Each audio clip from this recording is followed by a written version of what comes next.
Hello, Ummis cooking ഡേറ്റ്സിലേക്ക് എല്ലാവർക്കും സ്വാഗതം. നമ്മൾ ഉണ്ടാക്കാൻ പോണത് ചെറുപഴ ജ്യൂസാണ്.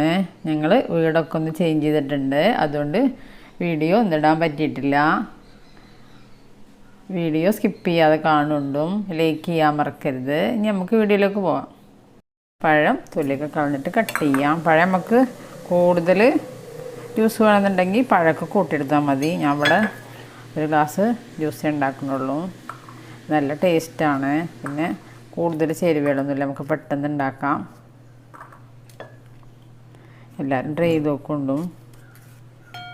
എൻ്റെ ചാനലിൽ പോയാൽ വേറെ റെസിപ്പികളുണ്ട്, എല്ലാവരും കണ്ടിട്ട് ട്രൈ ചെയ്ത് നോക്കുന്നുണ്ടും. സബ്സ്ക്രൈബ് ചെയ്യാതെ കാണുന്ന കൂട്ടുകാരൊക്കെ സബ്സ്ക്രൈബ് ചെയ്യുന്നുണ്ടും ബെല്ലൈക്കനും ക്ലിക്ക് ചെയ്യുന്നുണ്ടും അതിൻ്റെ അടുത്തുള്ള ഓൾ എന്ന ബട്ടണും ക്ലിക്ക് ചെയ്യുന്നുണ്ടും. എന്നാലേ ഞാനിടുന്ന ഓരോ വീഡിയോസ് നിങ്ങൾക്ക് നോട്ടിഫിക്കേഷനായിട്ട് വരുള്ളൂ.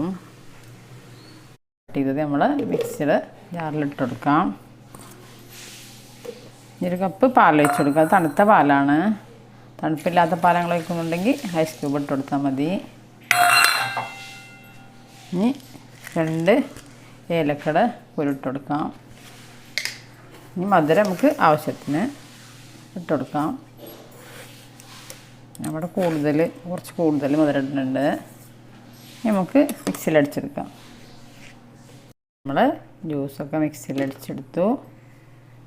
നമുക്ക് ഗ്ലാസ്സിലൊഴിച്ച് കൊടുക്കാം. അങ്ങനെ നമ്മൾ ഗ്ലാസ്സിലൊഴിച്ച് കൊടുക്കാം.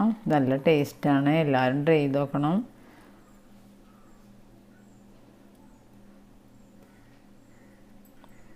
നമ്മൾ ചെറുപഴ ജ്യൂസ് റെഡി. ഇതെല്ലാവരും ട്രൈ ചെയ്ത് നോക്കുക, നല്ല ടേസ്റ്റാണ്. ഞാൻ എപ്പോഴും പറയുന്ന പോലെ ഈ ചാനൽ ആദ്യമായിട്ട് കാണുന്ന എല്ലാ കൂട്ടുകാരും സബ്സ്ക്രൈബ് ചെയ്യുക, ബെല്ലൈക്കനും ക്ലിക്ക് ചെയ്യുക, ഷെയർ ചെയ്യുക, ലൈക്ക് ചെയ്യുക. അടുത്ത രൂപമായിട്ട് കൊണ്ടും വരാം. Thank you.